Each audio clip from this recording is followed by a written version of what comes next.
Today on Market of Choice Gracious Kitchen, my niece Emily is back, and we're going to be sharing with you a very scary Halloween treat.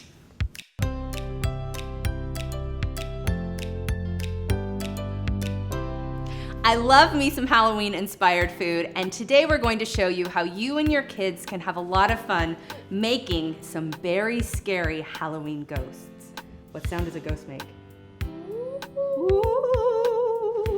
We start with 1 cup white chocolate baking chips. We're going to pop them into the microwave at 30-second intervals, taking it out each time and stirring it. You want to be careful not to overcook the chocolate. Usually it's just 2 or 3 times in the microwave. Stirring consistently will break that down and make the chocolate really creamy. After the chocolate is totally melted, the fun begins. We're going to start by putting a strawberry onto a skewer, and then together dipping it into the chocolate, completely coating each of the strawberries. What I have here is a clay pot with a regular foam ball inside, and not only do we use this for the presentation of our very scary ghosts, we also use it to hold the strawberry on the skewers as the chocolate is setting. After your strawberries are hard to the touch, then comes the spooky faces.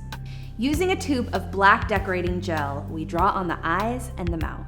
Set them aside for just a few minutes for those faces to set, and they're ready to serve.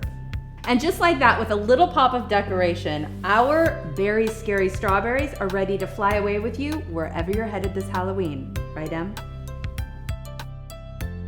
For more Gracious Kitchen recipes, visit the blog at marketofchoice.com, because remember, the best place to connect with our family is in the car and in the kitchen.